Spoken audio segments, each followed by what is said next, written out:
Hey minions, we're looking at standard 4.9 now, skipping standard 4.8. And what we want to understand from this video are the economic philosophies of the different political parties. So conservatives or Republicans and their economic policies. Conservatives favor supply-side economics, and that is a policy that looks to lower taxes and regulations on businesses to spark economic growth. This is sometimes referred to as trickle-down economics. The idea being provide more money to corporations and the wealthy so that they can use it to invest in making more businesses or expanding businesses, which will create more jobs, increase spending, which will then go to workers' salaries and more people being hired, and will also drive down the price of goods. So an interesting philosophy here is largely pioneered by Ronald Reagan's presidency, though we've seen examples of this in the past, like in the parts of these policies were used in the 1920s. Taxes. So they favor lower taxes for wealthy and the middle class.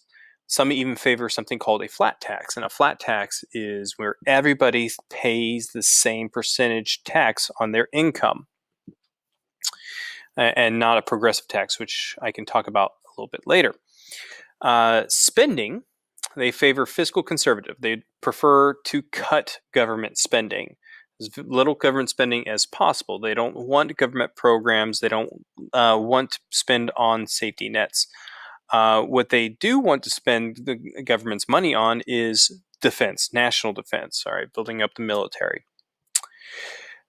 Favor easy money policy, and this is a banking policy that looks to keep interest rates low, as well as less regulation on banks.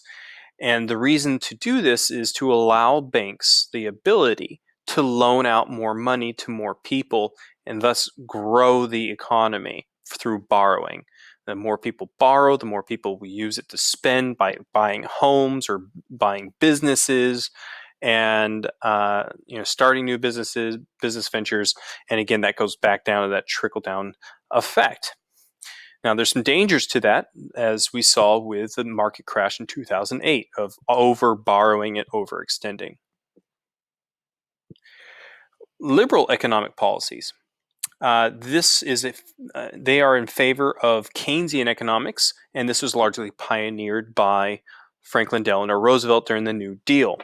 And this is using government spending and taxes to spark economic growth. So if the economy is bad, this philosophy says the government needs to spend money, not just by necessarily handouts to people, which that is something that can be done, but largely through hiring people to do jobs, expanding more government aid for more programs, which will then lead to more people being hired.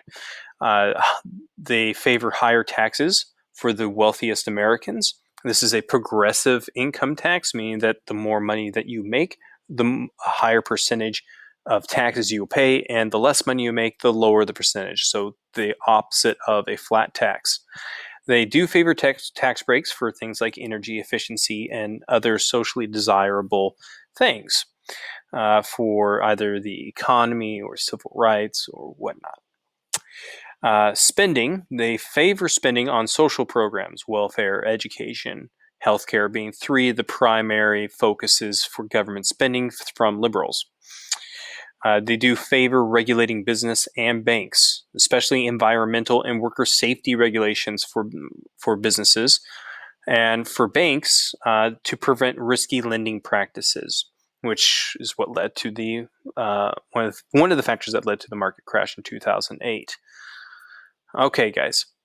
So those are your two philosophies. Now let's look at a drawback of Keynesian economics. And one of the drawbacks of government spending, and this can also be supply side economics too, honestly, because if you cut taxes, you're bringing in less revenue. If you increase spending, you're using up revenue. So either way, you have less revenue. And historically, since the New Deal, America has been running what we call a budget deficit. And so we spend more than we make, and that leads to a national debt.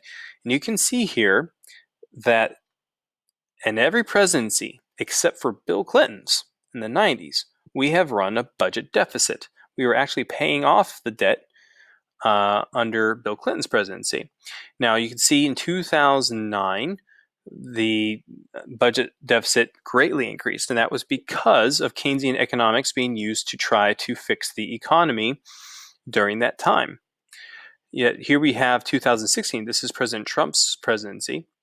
And we still see, while the economy has been good, we still see us running a budget deficit. And a lot of that is because of the tax cuts. So those tax cuts led us to, they weren't in conjunction with less government spending. Therefore, now we're spending the same amount that we were before, but bringing in less money. And therefore, you're running a budget deficit. Now, looking forward, this is about to get really rough because of everything happening from COVID.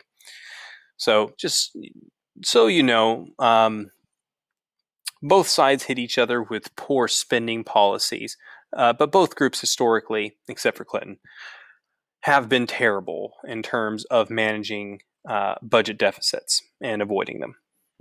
All right, guys, we'll stop there.